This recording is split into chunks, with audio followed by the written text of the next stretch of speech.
Long ago, before the islands of Hawaii were known to the outside world, the land was shaped by fire. The gods of the earth and sky worked together, and from their hands came the great mountains and the endless sea. But the most powerful of all was Pele, the goddess of fire and volcanoes. She was fierce and full of passion, and where she walked, the earth itself would tremble. The people of Hawaii knew Pele well.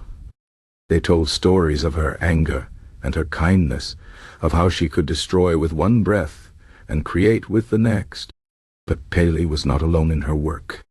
Her sister, Hiaka, was the opposite, calm and gentle, the goddess of dance and mist. The two sisters loved each other, but like fire and water, they could also clash. One day, Pele grew restless. She wanted to leave her home in the high mountains and travel to the sea. She asked Hiaka to go with her, but her sister refused. "The ocean is not my place," Hiaka said. "My home is here, in the cool forests and the soft rain." Pele was angry. She stomped her foot, and the earth shook. Lava spilled from the cracks in the ground, burning everything in its path. As Pele moved toward the shore, her fiery steps left marks behind. Deep cracks in the stone, rivers of molten rock that hardened into strange shapes. The people watched in fear and wonder. Some ran away, but others stayed, knowing that Pele's power was part of the land. They saw that the lava, as it cooled, formed patterns, lines and circles, figures that looked like men and animals. These were the first petroglyphs.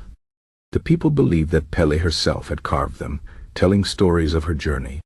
They saw faces in the stone, some angry, some sad, and knew that the goddess was speaking to them. They began to add their own carvings, using sharp rocks to etch symbols into the hardened lava. They drew fish for good luck, canoes for safe travels, and spirits.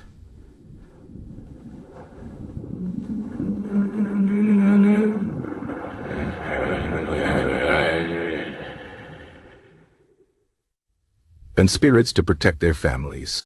Generations passed and the petroglyphs remained. The people forgot some of their meanings, but they never forgot Pele.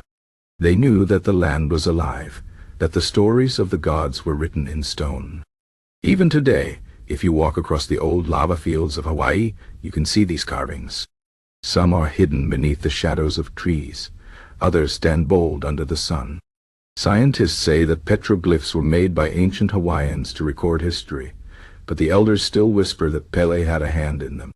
They say that on quiet nights when the wind blows just right, you can hear her voice in the cracks of the stone, telling her story once more. And so the petroglyphs remain, not just as pictures, but as messages from the past. They remind us that the land has a memory, that every rock and every wave carries a tale. The next time you see a petroglyph, remember Pele. Remember the fire that shaped the islands, and the people who listened to the stories of the earth. The marks on the stone are not just carvings. They are the echoes of an ancient world.